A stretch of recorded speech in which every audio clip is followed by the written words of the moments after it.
Bonsoir à tous, bienvenue dans le Journal de l'Afrique. Voici les titres. Le président sud-soudanais tend la main à son vice-président. Il veut le rencontrer afin de sauver le processus de paix dans ce tout jeune pays, théâtre de violents combats cette semaine. L'Ouganda a envoyé des troupes sur place officiellement pour sécuriser une route et évacuer ses ressortissants. Arrestation arbitraire, mort en prison, torture. Amnesty International publie un rapport très sévère contre les méthodes du Cameroun dans sa lutte contre Boko Haram. Un rapport rejeté par le gouvernement. On retrouvera notre correspondant à Yaoundé, Patrick Fandio.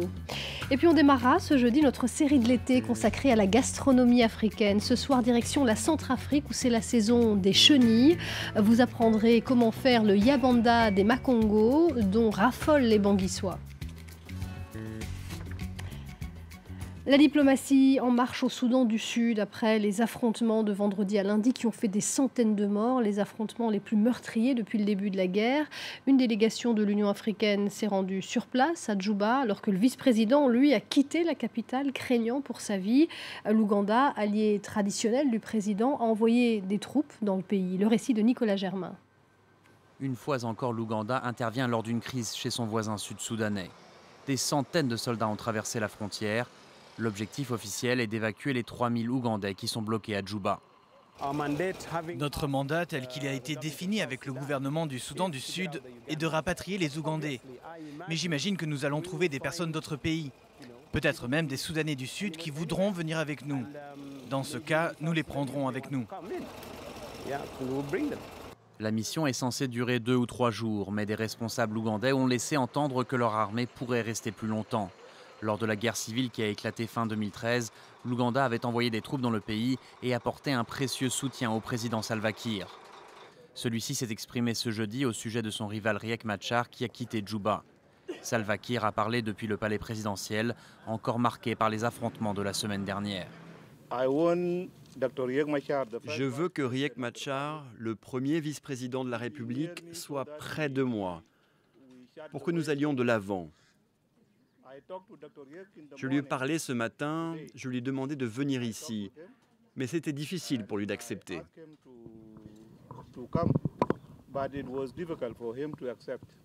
Salva Kiir a par ailleurs rejeté l'idée de renforcer la mission de l'ONU qui compte déjà 12 000 hommes.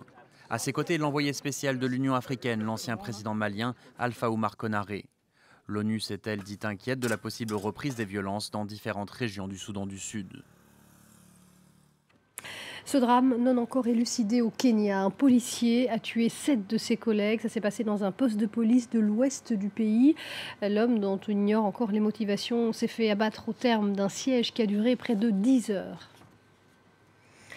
Le Cameroun mis en accusation par Amnesty International. Vous savez que depuis bientôt 3 ans, les incursions de Boko Haram se multiplient dans l'extrême nord du pays. Le Cameroun a donc mis en place une série de mesures d'urgence. Dans un rapport publié aujourd'hui, le Cameroun est accusé de nombreuses violations des droits de l'homme par l'ONG. Un rapport très sévère, c'est ce que nous explique notre correspondant à Yaoundé, Patrick Fandio.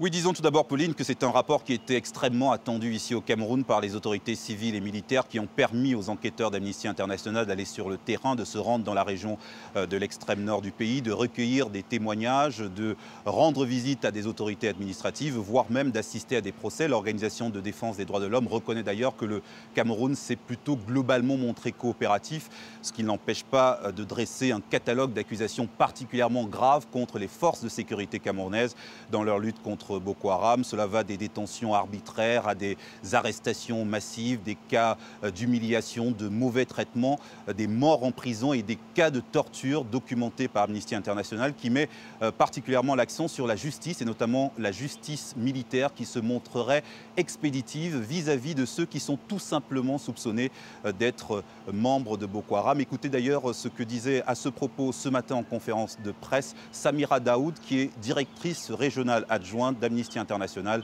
pour l'Afrique de l'Ouest et du Centre. Le fait que les personnes n'ont pas accès à une justice équitable, la manière dont les procès se déroulent, les procès auxquels nous avons assisté, des dossiers auxquels nous avons eu accès, qui montrent que des personnes sont finalement condamnées à mort sur une base et des éléments extrêmement minces. Et dans aucun pays on ne considérait comme une preuve suffisante pour justifier une condamnation, a fortiori une condamnation à mort. Après la publication de ce rapport, les autorités camerounaises ont immédiatement réagi sans nier en bloc toutes les observations d'Amnesty International, mais en faisant remarquer que le Cameroun faisait face à un péril terroriste sans précédent avec des milliers de morts déjà causés par la secte terroriste nigériane Boko Haram et avec une difficulté pour les forces de sécurité à recueillir le renseignement dans un contexte de complicité locale transfrontalier. Le Cameroun qui nie se livrer à des violations de droits humains en faisant aussi remarquer que le ministère de la Défense a lui-même diligenté des enquêtes sur des cas d'abus qui lui ont été signalés, d'où la réaction tout à l'heure du porte-parole de l'armée camerounaise qui a mis en doute les méthodes et la crédibilité des témoignages recueillis par Amnesty International. On écoute le colonel Didier Badjek, porte-parole de l'armée camerounaise. J'ai quand même constaté que les points sur lesquels Amnesty International s'appuie sont tout à fait discutables. C'est des personnes évasives, là, comme ça, qui naissent, qui font des témoignages que l'on ne voit jamais.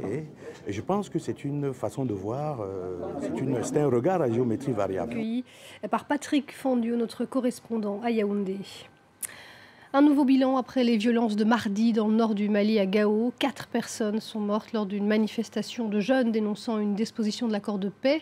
Hier soir, une rencontre entre une délégation ministérielle venue de Bamako et des représentants de la société civile s'est tenue. Le ministre de la Justice a promis d'ouvrir une enquête transparente et de prendre en compte les doléances des jeunes de Gao. Les deux parties se sont engagées à tout faire pour un retour à la paix dans la région.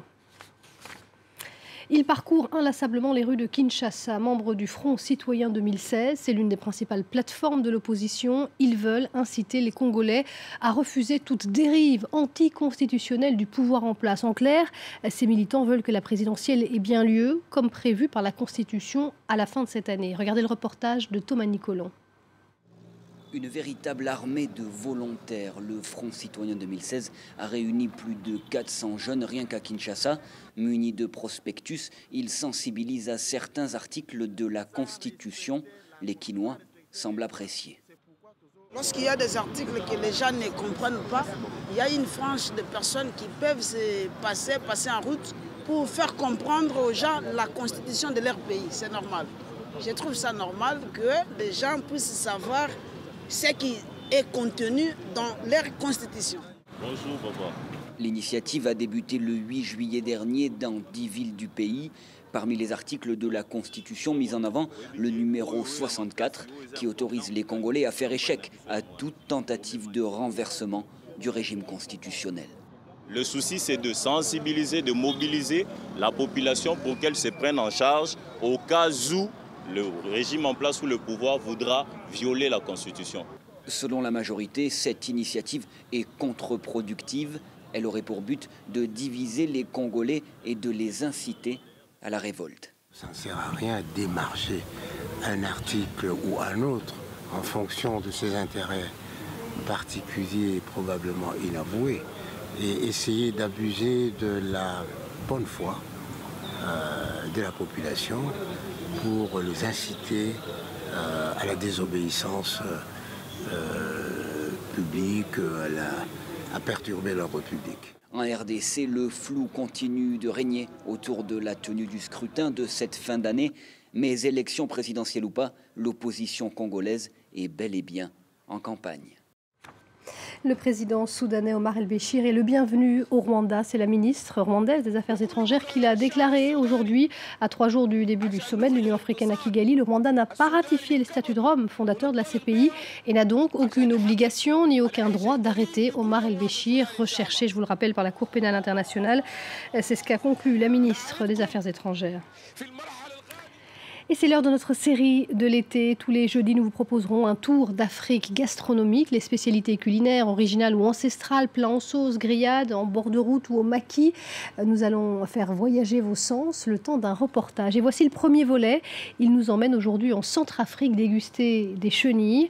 Elles sont attendues toute l'année et la saison vient de commencer.